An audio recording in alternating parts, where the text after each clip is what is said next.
What's up? Welcome to Locked On Lakers for a Friday. What are the keys for the Lakers to pull off an upset over the Denver Nuggets? Is it even possible? We will get into that next.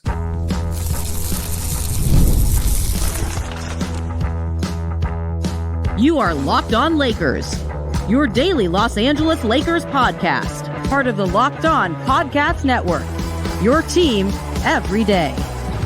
And thanks for making Locked On Lakers your first listen every day, Monday through Friday, no matter where you get your podcasts, always free, never behind a paywall.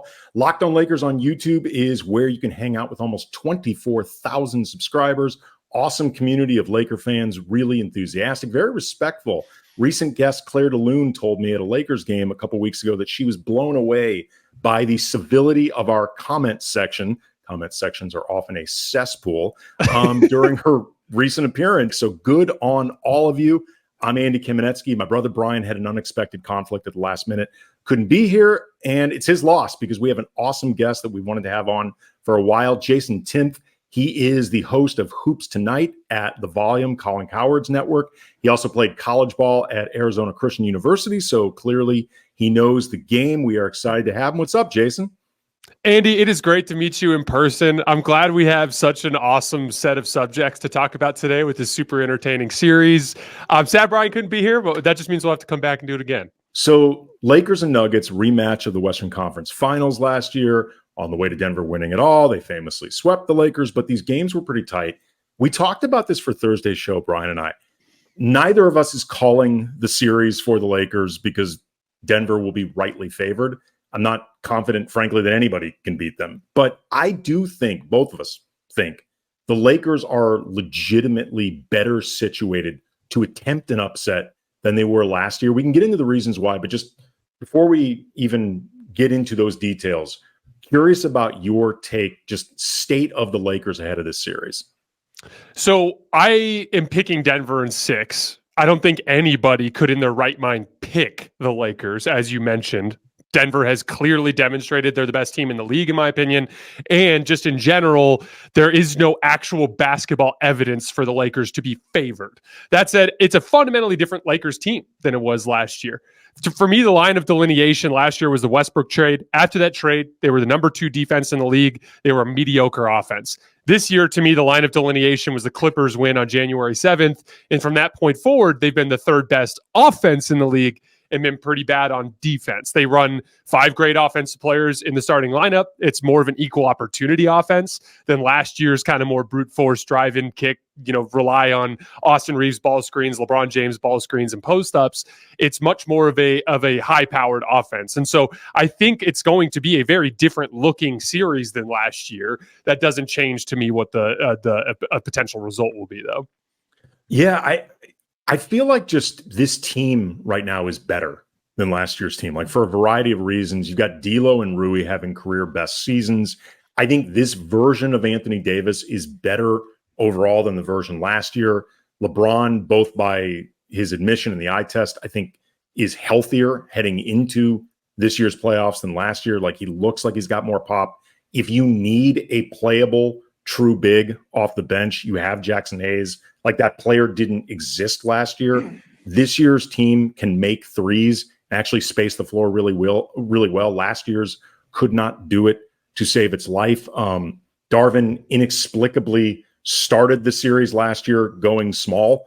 The starting lineup is set. Like, we're going to, I think, talk about Darvin later on. There could be decisions that he makes that people won't like. I know there will be because nobody likes any of the decisions he makes, but he's going to have the starting lineup that we expect. Like there's a 0% chance that he's going to go with anything other than D'Lo, Reaves, Rui, LeBron, AD. Like those things all make a difference, I think, just in terms of the floor for the Lakers heading into this series. Yeah, it's tricky because I'm not so much worried about the starting group as I am the closing group. If you remember, in the Denver game back in early March, they started with Rui, and then at the end of the game, they went with Cam Reddish. And one of the most frustrating film sessions I've ever done was watching Jamal Murray just chill on Cam Reddish and not have to do anything before going to the other end and torching us. And it's funny because there was actually literally a play There was actually literally a play where Jamal was hands on his knees, bent over, like he was in the huddle, waiting for a play to come down from the coaching staff. So, like, to me, that's really where this series kind of hinges for me. Is, can you make Jamal Murray guard? So, in the actual starting group in the March game, they started early with Rui Austin 2-man game to get Rui down on the block working against Jamal Murray. Then at various points in the game, they went to the Austin LeBron 2-man game. And in order for those 2-man game actions to work, you need Jamal Murray on Austin. But if you give Jamal Murray somebody easier to guard, it becomes a problem. And so really, to me, it's going to be about sticking with that starting group. And in order for that to work, primarily, it's going to come down to whether or not D'Lo can hold up in this series. If Denver tries to snatch his heart early, run him through a ton of actions, get his legs tired, his jump shot's not falling. If D'Lo kind of falls off the map, so to speak, this could pretty quickly go in a direction where it's like a Spencer Dinwiddie that Jamal doesn't have to guard as hard, or a Cam Reddish or somebody like that. So to me, that's where the series hinges, is how well can the Lakers keep their starting five on the floor. That's going to be what allows them to score. I mean, the good news is, at least offensively, like the idea of D'Lo's heart being snatched, he's playing as well as he ever has. And he looks extremely confident. The game against the Pelicans for that 7 seed, D'Lo was the best Laker, and he frankly saved the Lakers in that game. So that's a good sign heading into this. There's that question of defense. I do think he's been more engaged of late. I actually thought he was very engaged in both of those 2 games against the Pelicans. How much of it do you think, specifically when it comes to trying to play D'Lo off the floor defensively, is going to be a matter of his engagement versus just D'Angelo Russell, by his own admission, has some defensive limitations because from an athleticism standpoint in the league, strength standpoint in the league, he's just on the low end. So I think part of it is the athletic matchup, but most of it, to me, has to do with how the player he's guarding is being used.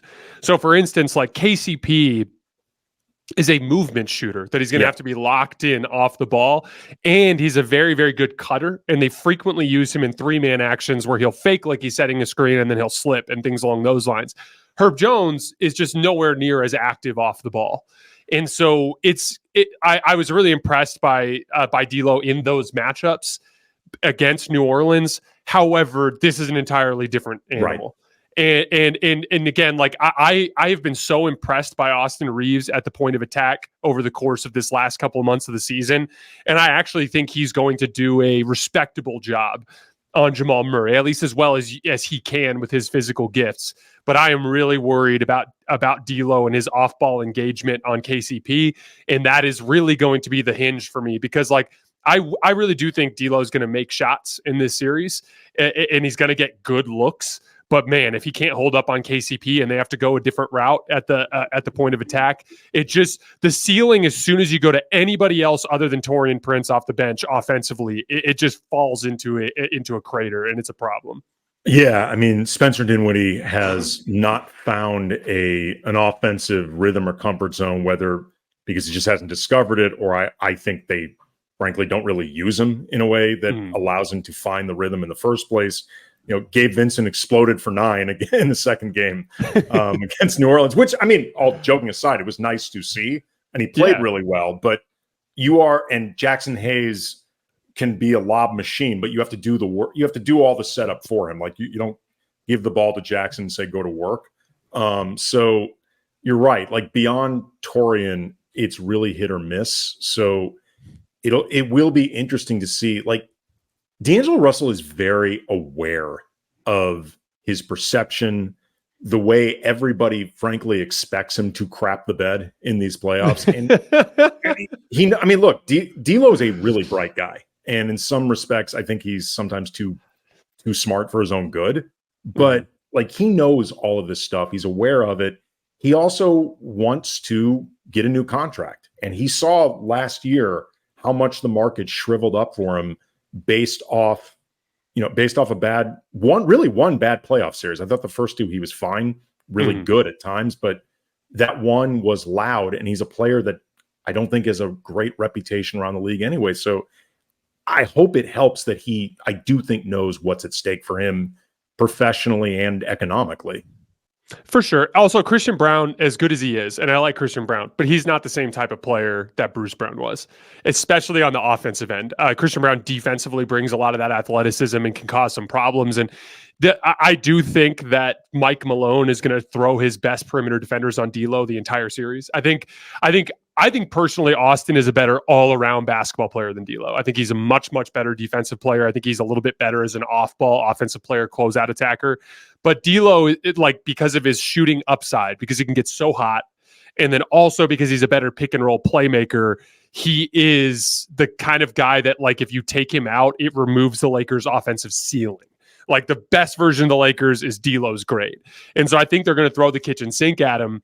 But on the other end of the floor, I just think do you remember Bruce Brown with those slot transition drives where when AD would be kind of trailing the play, basically, and the Nuggets have consistently torched LeBron and AD for lazy transition jogging. That's been one of their biggest kind of weaknesses. But a big part of it was Bruce Brown would just be oh, D'Lo's in front of me. He can't handle me as an athlete. I'm just going to go through him. And then also Bruce Brown shot the ball really well last year. So Christian Brown, I don't think will be able to take advantage of D'Lo as much on the defensive end. But when D'Lo has the ball, it's going to be a steady diet of KCP, Christian Brown, ball pressure, physicality, athleticism. They're going to try to take him out of the game. Yeah. And again, I am confident, like you, at least offensively, that D'Lo will react well to it, but remains to be seen. Okay, coming up, the obligatory but still important Anthony Davis versus Nikola Jokic conversation. We'll talk about that next. Locked On Lakers is brought to you by Yahoo Finance. Wouldn't it be great if you could see all of your investment and retirement accounts in one place? With Yahoo Finance, you can consolidate your views from multiple accounts into one hub, access the expert analysis you need to tend to your entire portfolio with confidence. For more than 25 years, Yahoo Finance has been the brand behind every great investor. Whether you're a seasoned investor or looking for that extra guidance, Yahoo Finance gives you all the tools and data that you need in one place. The #1 finance destination, producing a holistic look at the financial news cycle, including breaking news, original editorial perspectives, analyst ratings, and so much more. Securely link your brokerage accounts for a unified view of your wealth, including 401k and other investments. A comprehensive perspective is what sets apart great investors, and it's how Yahoo Finance ensures you have all the insight to look at your wealth in its entirety. For a comprehensive financial news and analysis, visit the brand behind every great investor, yahoofinance.com, the #1 financial destination. yahoofinance.com. That's yahoofinance.com. Locked On Lakers is also brought to you by FanDuel. It's playoff time in the NBA and the NHL. Baseball's in full swing, and FanDuel is your place to bet on every game. Right now, new customers get $150 in bonus bets, guaranteed. That's $150 win or lose. Bet on everything from slap shots to home runs to slam dunks, all on an app that is safe, secure, and really easy to use. So what are you waiting for? Visit FanDuel.com/lockedon and make your first bet an automatic win. FanDuel, America's #1 sportsbook. I think in a lot of ways, Jokic is the most matchup-proof player in the league. And there's the reality that he's better than Anthony Davis. As great as AD is, Jokic, I think, is better. With all that being said, what do you think are the realistic asks and expectations for AD in this matchup, holding up his end of the bargain? And then we can even get into how much of this is about more than just Anthony Davis. So first of all, in the big picture, before we get into the actual basketball, I just am expecting a better performance all around from AD. The reality is the series was as lopsided as it was last year because Jokic badly outplayed AD and Jamal Murray badly outplayed LeBron. It's really that simple. You can get into all the basketball specifics, but that in terms of overall impact was where the split was in productivity. So from there, you need Anthony Davis to close the gap a certain amount, and you need LeBron to be better than Jamal Murray. And we didn't even talk about it earlier, but I think LeBron's playing at a top 5 level here down the stretch of the season. Yes, you have it's Luka's a little better, Jokic is a little better. There's no guy other than those two guys that you can definitively say is playing better basketball than LeBron right now, which is a huge point of optimism coming into this series. But on the AD front, in terms of basketball, I think the main thing is he's going to have to take more of the workload on Jokic. They have kind of punted on that this season, and it's been almost entirely Rui on Jokic with AD on that back line with Aaron Gordon.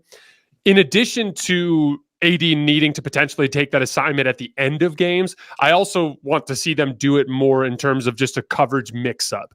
I don't want them to sit in the Rui on Jokic coverage the entire series. I want it to be Rui sometimes. I want it to be LeBron sometimes. I want it to be AD sometimes. I want LeBron on Jamal Murray sometimes so they can switch the two-man game. I want them to kind of do more to try to like throw a wrench into what Denver tries to do. Wouldn't even mind seeing some zone in there just in terms of trying to disrupt some of that rhythm. But in that individual matchup, like for AD, when he's on Jokic, it's less to me about him actually stopping Jokic and more about making him work really hard and making it so that if he has his 32, he's fatigued and he's worn out. And instead of making 65% of his floaters and hooks, he makes 55% of his hooks and floaters. I think that's where it turns. On the offensive end of the floor, I don't trust AD to be able to score against Jokic. But if you look at the film and you look at the coverages, he's going... The main reason why is because he's not fast enough to get around him anymore, and he's not strong enough to go through him. And the biggest weakness in Anthony Davis's game is he doesn't have a reliable over-the-top shot. And as a result of that, Jokic can kind of read his moves, beat him to spots, force him into hooks and floaters, and he's going to miss. And that really is where it falls apart. As far as the pick and roll stuff goes, though, he is going to get, and we saw this a ton in game one last year, but you're going to see a lot of AD opportunities in the middle of the floor. Last year, the Denver Nuggets were really kind of keying in on him on the catch after game one, but the weak side shooting is so much better this year because it's almost always Rui in that weak side corner and someone like Austin or D'Lo on the opposite wing. He's going to get catches in the middle of the floor, and they need him to make those floaters and short jump shots and other things on the roll because that is going to be what kind of unlocks the powerful offense there to where the skip pass is open and they can get those opportunities for Rui and D'Lo. He's got to make those shots on the short roll. You mentioned mixing up the coverages on Jokic, involving AD at times, but also Rui, involving LeBron. Is there anything else you think team-wide that can be done schematically to try to limit Jokic? Smart help is the big one. And I did a whole film session on this with like 29 clips. So if you guys want to see some visual examples, just go over to the Hoops Tonight feed, and it's the Nuggets Lakers series preview, and all the film stuff is at the tail end. But I trimmed a bunch of examples of like smart help versus bad help.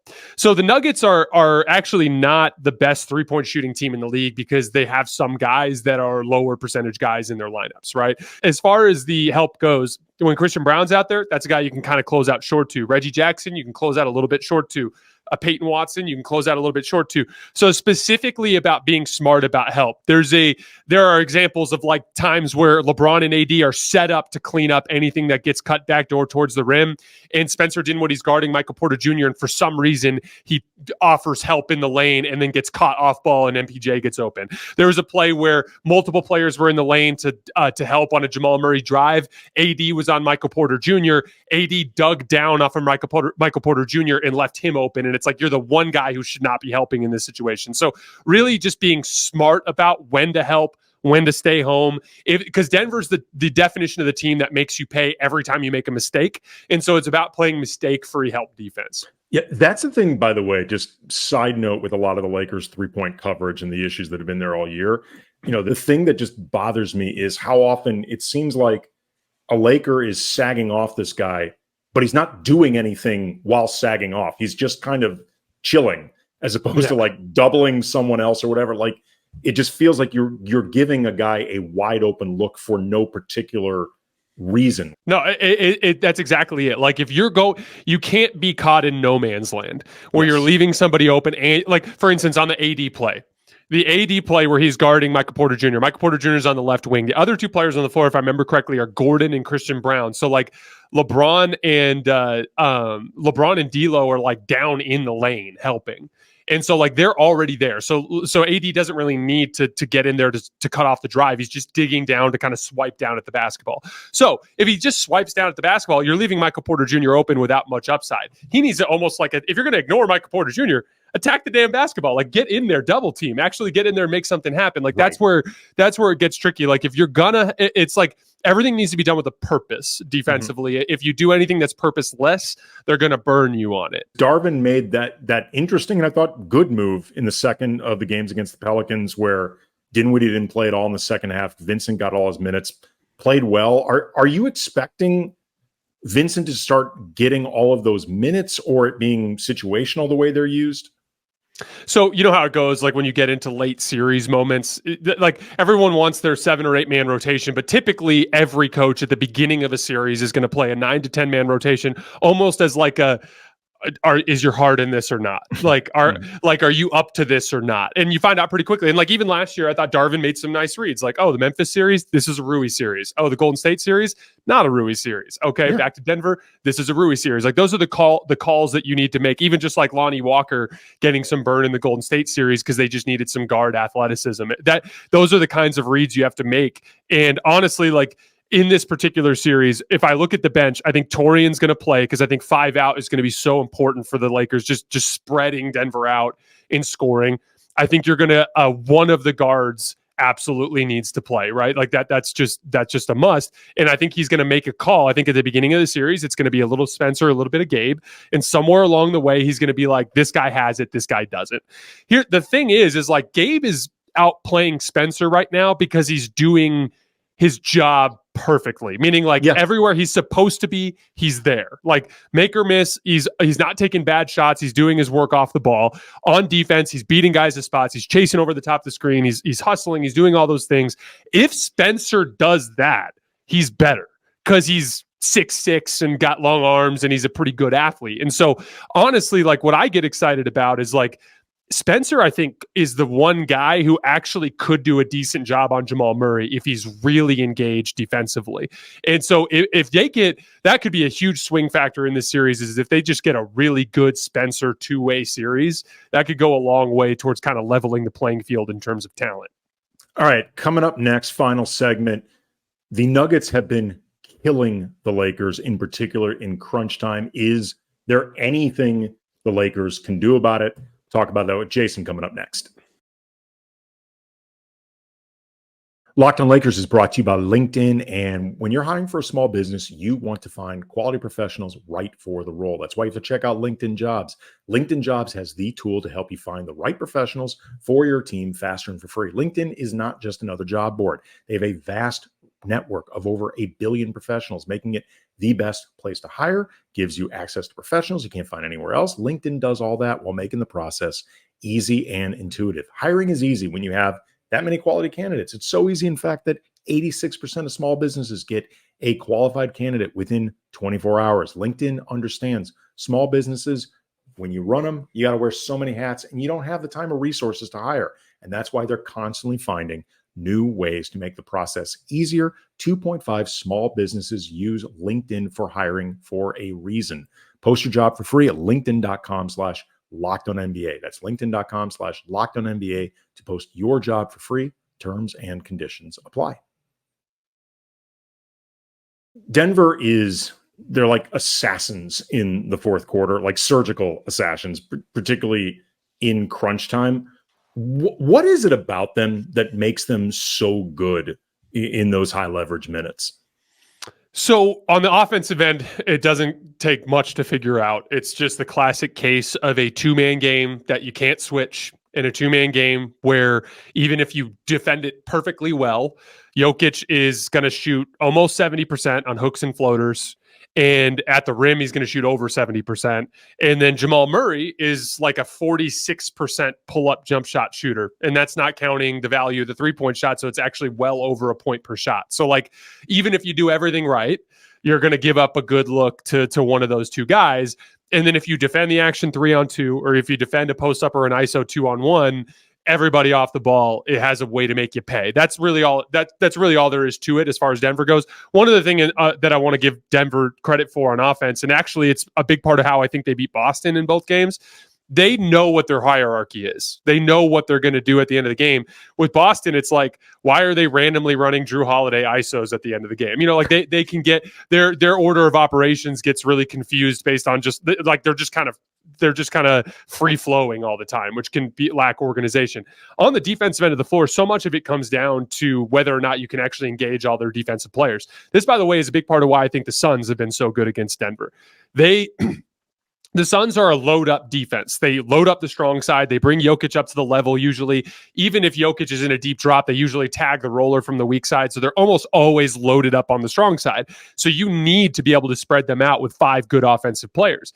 One of the things that I look at, especially in that last matchup, the March matchup, the Lakers actually got really good looks down the stretch of that game with the LeBron-Austin two-man game. And the main reason why is Denver did not want to switch it. And so that opened up with Austin as the ball handler, those little pocket passes to LeBron. And that's how LeBron got those like repeated rolls to the rim there in that fourth quarter. The problem is down the stretch, they got multiple rolls for LeBron and AD where he was rolling into like 4 or 5 bodies. And the reason why was because D'Lo is just chilling off of Cam Reddish and there's just too much congestion. And so honestly, to me, for the Lakers, I think it's so important to close with their starting 5 so that you can actually keep everybody engaged defensively. And again, like so much of that is going to be understanding the reality that Cam can't stop Jamal. Neither can Jared Vanderbilt. Neither can anybody. But Austin can do a respectable job while maintaining your offensive ceiling on the other end of the floor. And I think that's got to be the strategy they take going into this. Defense wins championships, assuming you can score. Like it's very, very hard to win a championship if you're honestly a crappy offense. Like it's just difficult to do. Like you have to be so high level, next level defense that, especially against a team like Denver that is going to be like, you can't just shut their water off entirely. The interesting question we had from one of our viewers, I'm curious what you think about this, from Quentin1246. How many of Denver's starters or players create offense effectively for themselves? Jamal and Jokic, 95% of it. Reggie Jackson, 4% off the bench. Christian Brown, 1%. And that's poor offense for Denver when they go 1-on-1. Jokic sets a pick for Murray. Rui should switch to Murray. Leave Austin on Jokic at the top of the key. Everybody stays home on their shooters. That'll be the most effective offense. And trust me, it's not an offense for them. Jokic is susceptible for bad passes as well. We can cause turnovers that way with active hands. When we try to trap Murray or Jokic, that's when they carve us up. What do you think of that? So I think you can't. You're gonna have trouble switching Austin onto Jokic because like the Nuggets are really deliberate about getting the right matchup in the right spot. So like you even saw that at the end of the game. Remember that fadeaway that Jamal Murray hit over Austin and Rui, where Rui helped on the baseline, and yes, it was like the last shot Jamal Murray hit over Austin. On that play, they went down like they were going to run their 2-man game, and then Jokic was like, "No, just go. You go down there and you post him up." Like so. Even if they ran that 2-man game and they switched Rui onto Jamal and they switched Austin onto to Jokic, Jamal would just dribble out to the 3-point line, point Jokic down, and they'd go down and you'd end up doubling and you'd have the exact same problem. And so honestly, if you want to switch, I think that's where you go to the LeBron on Jamal Murray look. Okay. And by the way, I don't think that was an option last year because LeBron's mobility wasn't there. LeBron has been unbelievable defensively down the stretch of the season, and he's so much more mobile. And so I think you can actually get away with that. And by the way, that's how they won in 2020. In the biggest game of the series, I think it was game 4, if I remember correctly, they put LeBron on Jamal at the end of the game, and they started switching the ball screens. And because they were switching it, Jamal stopped calling for the ball screen and tried to ISO LeBron. And that was when LeBron blocked him a couple times at the end. Well, I think that may be, to some degree, what Quentin was asking with this question. Like, regardless of the specific personnel in the switch, like just the idea of trying to bait Denver into bad shots or bait them into bad offense. Like the towards the end of the Pelicans game that the Lakers did win, but it went down to the wire. Brian had an observation that I thought was correct. The Lakers got so caught up in that Alvarado on LeBron, matchup and, trying to set everything up perfectly. It actually kind of took them out of their offense. Like they were running things better before they got the quote unquote matchup that they were looking for. And sometimes you can hunt mismatches to the point where it actually messes you up more than when you were theoretically going up against a defender that's better suited, but you're actually running something. Yeah, I 100% agree. When you switch and you bait them into playing ISO, even when they do score, it helps you twofold. One, any sort of contested Jokic Jamal Murray shot is going to be less efficient than a wide open Michael Porter Jr. catch and shoot three, or a wide open Kentavious Caldwell Pope kind of spot up situation. So that goes without saying. To me, it's about the personnel though. Like, you just can't let Rui get cooked on an island. He's just not good enough defensively to do that. So if you're going to do that, I think it's got to be a LeBron and AD kind of thing. And like, so it's so interesting you brought up the Pelicans, because like this is actually part of the reason why I'm more confident in the Lakers in this matchup than I was last year. And that is like the Lakers do have a little bit of a vulnerability against teams that switch. And the main reason why is like when teams switch, Austin can't beat people off the dribble. D'Lo can't beat people off the dribble. Rui can't really beat any good defensive player off the dribble. He needs a really good matchup. So from there, it really comes down to LeBron James and Anthony Davis like playing bully ball. And they certainly can do that. But when the physicality ramps up, they start to get fatigued. They start to settle for shots and they start to miss. Like you saw some of the downsides there. The thing with Denver is they're not going to switch LeBron AD pick and rolls.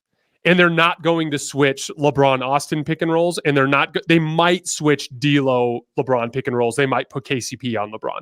So what that means is there are going to be baked in driving opportunities that the Lakers can get to in any sort of set half court setting.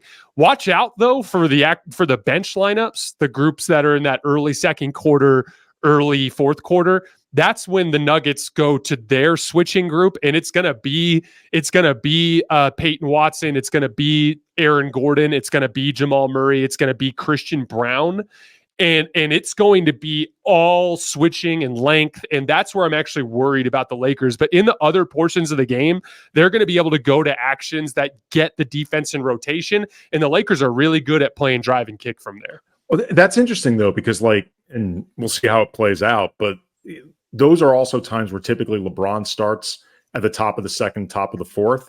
And I could picture LeBron like processing all of this really quickly and figuring out ways to manipulate it where you use that switching defense to their disadvantage, like basically bait them into what LeBron wants at that point. Like, because I mean, if anybody can solve this stuff in a hurry and exploit it, it's going to be LeBron. So I mean, I think that'll just be interesting to watch. I hadn't thought about it the way that you brought it up, but that could be the counter to look for. Yeah, so this is where when I said one of the guards has to make shots, that's why I view this as so important, because what LeBron's going to do in those units is he's going to bring Jamal Murray up into ball screens. And if you remember last year in game one, they went to Austin in ball screens and they were torching Jamal Murray because as he was hedging, Austin would slip out to the three-point line. LeBron would hit him and he'd hit a three.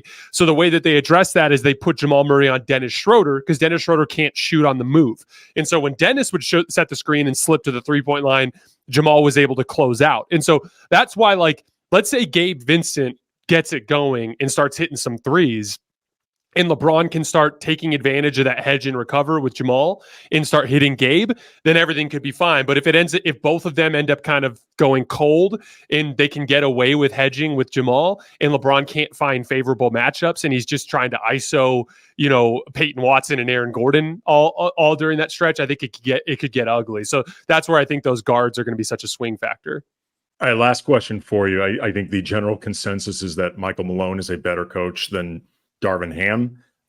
Where do you see the differences coming out most, and where do you realistically think Darvin can find the places where he can shrink the gap even incrementally? It's funny, when I look back at Darvin in the aggregate over this 2 years, he generally ends up at the right place. It just takes him forever. I remember that last year. Like, do you remember the Memphis series? The Memphis series last year. Wait, are you going to talk about Wenyen Gabriel and like finally putting out some guy? Yes. It's like pick between either Malik Beasley or Troy Brown. If not both, one of them has to go. Put Wenyen in these minutes so they stop getting out rebounded. I'm like, if I can figure this out, it can't be that hard. It just can't. So one of the things that I think helps in this particular case is that the Lakers' core identity that they kind of built up over the course of this last few months is the right game plan for Denver. So, for instance, why did they go small against Denver?